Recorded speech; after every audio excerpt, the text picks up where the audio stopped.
This is Tim Bryce with my column entitled Homo Sapien Asshole. As a foreword, I first published this piece on July 10th, 2006. I do not believe anything has changed to refute my thesis.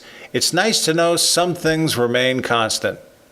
As an introduction, this is going to be an unusual essay. It may sound a bit avant-garde at first, but it is designed to make a specific point, so please bear with me. For those of you insulted by the slang used herein, I offer my sincere apology. I remember an incident years ago where my father was on his way home late at night after being out of town on a business trip. At the time, he owned a new Cadillac. The interstate was relatively empty that evening, making motoring a pleasure, particularly at a late hour. The exit he took emptied on a main suburban thoroughfare, which naturally intersects with several smaller streets. One in particular is an unusual junction where a feeder lane merges with the main road. Cars in the feeder lane must yield to drivers in the main thoroughfare. Not only would common sense dictate such an apparent yield, but it is clearly marked as such with a road sign. As my father passed through the junction, he noticed out of the corner of his eye an old Ford slamming on its brakes in the other fork, narrowly missing him. Evidently, my father had surprised the other driver who was failing to yield. What ensued was an excellent example of what is today called road rage. In the other driver's eyes, some fat cat in a Cadillac had just cut him off. Outraged, he began to chase my father down the highway, hurling every obscenity he could think of. To try to stop and reason with him was definitely out of the question. To make matters worse, he then tried to drive my father off the road. Only by some clever maneuvering on my father's part was he able to elude the other driver. He felt lucky to have escaped without any material injury to himself or the automobile. Afterwards, he reflected on the incident and why it occurred. From the other driver's perspective, he obviously felt my father had wronged him, even though common sense and a clearly marked road sign proved otherwise. His perception of the situation had no basis in reality. In his mind, he was right and my father was wrong, and acted accordingly. It was this little episode that inspired the concept of Homo Sapien Asshole and the basis for this essay. As illustrated by the other driver, human beings become assholes when their perception of reality is inconsistent with others and act abnormally. We've all encountered Homo sapien assholes at various points in our lives. Sometimes we get hurt, sometimes we survive. Or even more frightening, perhaps we were the ones instigating the problem. So look upon this work as a survival guide to understand the nature of the beast and how to deal with it. So what exactly is a Homo sapien asshole? Is it something we intuitively know, or does it have identifiable characteristics? Actually, it is not as abstract of a concept as you might think. Although the word is often used to curse another person, we shouldn't necessarily take offense to it. After all, we are all HSAs at different points in our lives, some more so than others, though. The trick is to get by with a minimum number of occurrences. First, a definition. A person who acts in a seemingly absurd manner towards others based on their erroneous perception of reality, either for personal gain or to react to a situation. Our perception of reality dictates our actions. For example, we dress according to how we believe the weather will be. If we believe it will be cold, we will wear a warm coat. However, if our perception is wrong, that the weather is actually quite hot and humid, wearing a warm coat would be considered a foolish decision. A false perception of reality is one of the underpinnings of HSA and can be caused by such things as attention deficit disorder, easily distracted, or by our own sense of worth, our ego. Having worked in the computer field for a number of years, I can tell you authoritatively, if the input is wrong, everything else that follows will be wrong. Even if a computer's processing logic is correct, the resulting output will be wrong. The human being is no different. Even if we have competent mental capabilities, if we do not perceive a situation correctly, we will act incorrectly. So what influences our perceptions? Our human senses, predominantly sight and sound, coupled with our attention to detail. In our road rage example mentioned earlier, the other driver failed to see the yield sign and only saw a Cadillac pass in front of him. Consequently, he leapt to the wrong conclusion and took the wrong remedy. Sometimes we deliberately block our perception of reality due to ignorance or preconceived assumptions. In other words, we tune out and listen to only what we want to listen to. In the first O.J. Simpson trial, for example, the prosecution presented some compelling evidence as to his guilt. This went in one ear to the jury and out the other. Instead, they saw him as an unfair victim of a prejudicial police force and consequently acquitted him. One exception to this is in the area of foreign translation. If we try to converse in a language we are not proficient in, we may not properly understand what is being said. In this situation, the person is not an HSA, just simply misguided.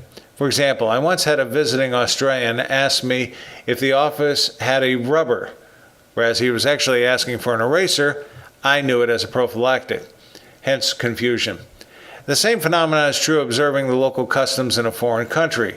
For example, dressing inappropriately or how we conduct ourselves. These are simple, innocent mistakes. If our perceptions are correct, yet we do not have the mental faculties to process them accordingly, as in a mentally challenged individual, that person is not an HSA, just incompetent. Therefore, the HSA is a mentally competent person who either accidentally or deliberately doesn't understand their surrounding reality. From this viewpoint, animals cannot be HSAs. In fact, the designation Homo sapien is a clear indication only people can be assholes. Some may argue their pets are assholes. This cannot be true since they are not graced with the adequate brain power to reach logical conclusions and are easily deceived. Alcoholism and drug abuse are no excuses for being an asshole. In fact, it heightens your ability to become one. Assholes do some of their best work when under the influence. One must ask, when are we old enough to become an HSA? Do infants qualify? Well, no. An infant is totally dependent on others and excused for any accidents they may cause. Only when a person gains consciousness and begins to think for him or herself can he or she become an HSA. An infant has no preconceived notions and therefore cannot act upon them. Is being an asshole hereditary? As much as we would like to think it is in the genes, it is not. Being an HSA is learned behavior we pick up from our counterparts. How do we know when someone is acting like one, even ourselves? First, an HSA is not restricted to any socioeconomic class. We can find them in all walks of life and all cultures all over the world. The following is a list of common characteristics of an HSA and are not in any particular order.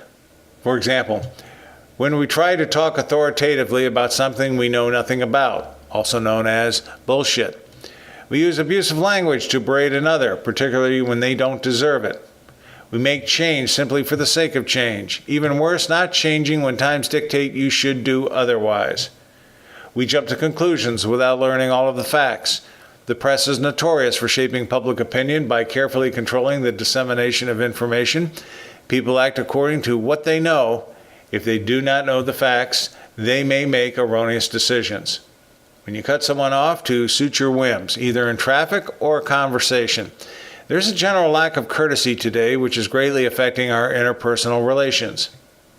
When you have huge egos with little regard for others, also known as the I am God complex, this includes pseudo-experts who think they know everything and you know nothing.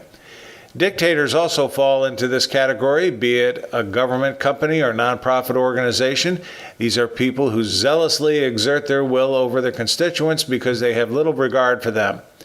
HSAs do not like to have their authority challenged. They viciously slander someone's integrity for personal gain. It has become common in politics and our legal system to vilify or demean a person when the other person takes an opposing viewpoint. The intent is not to just win an argument, but to humiliate and control your opponent. When a person has risen above the level of their competency and instead of seeking guidance or help, pretends to know what they are doing. And lastly, HSAs tend to rationalize their actions. They are never at fault and blame others for their mistakes.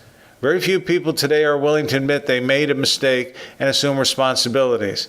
When was it ever a crime to admit, I screwed up? Again, this is ego-related. When is it necessary to be an HSA? Sometimes it becomes necessary to be an asshole. Two examples come to mind. First, when you are cornered in a situation, you can conveniently become an asshole to cloud an issue. A vintage example of this was President Clinton's infamous deposition in the Paula Jones case. Quote, "It depends on what you mean by is," end quote. A real classic. Becoming an HSA can be a clever tactic to distract people from the real issue at hand. The second example is to use assholism as a means to motivate people to work harder. When you cannot get your subordinates to do their work properly, it sometimes becomes necessary to rant and rave, also known as browbeating. You can only justify acting like this when you want to get your way. Regardless, you are still an HSA. How to deal with an HSA. Okay, you have an HSA in front of you. What do? Do not panic. Reasoning with an HSA is out of the question since they believe their point of view is the only one that is valid. You have only two alternatives: walk away from them and let cooler minds prevail, or become an HSA yourself and do battle accordingly. Regrettably, it is this latter alternative which has led to many court cases and wars. Automobiles and HSA naturally go hand in hand. You are either driving badly or the other person is. Everyone has a different viewpoint on the open road, and everyone believes theirs is the most important. From the retired spinster who can barely see over the steering wheel, to the kid who weaves through traffic like a kamikaze on his motorcycle, to the soccer mom who pays more attention to her cell phone than the road, to the guy running at breakneck speed to keep an appointment, to the delivery man who waddles through traffic and double parks, and so on. The variety of driving personalities inevitably will cause an HSA incident to occur on a routine basis. You can bet on it. Pity the traffic cops who have to deal with it. Love also seems to bring out the asshole in us, whether it be during courtship or competing for the attention of another. How many times have we done something stupid to impress another? Too many. Divorce results when our perspectives change and we suddenly wake up next to an asshole. There should be some sort of mandatory test to check compatibility prior to wedlock, such as reviewing comparable values, goals, and maturity. It would sure save us a lot of aggravation and money later on. If you have become a full-time HSA, it is difficult to become a real person again. Arrogance has a lot to do with it. It propels the ego. Lose the arrogance, and you're on the road to becoming a recovered assaholic. And for those of you wondering, yes, I too have been an HSA, and no doubt I will screw up again in the future, for which I apologize in advance. Admitting you have a problem is the first step towards recovery. Friends, keep the faith. This is Tim Bryce in Palm Harbor, Florida. Follow me on the internet at timbryce.com.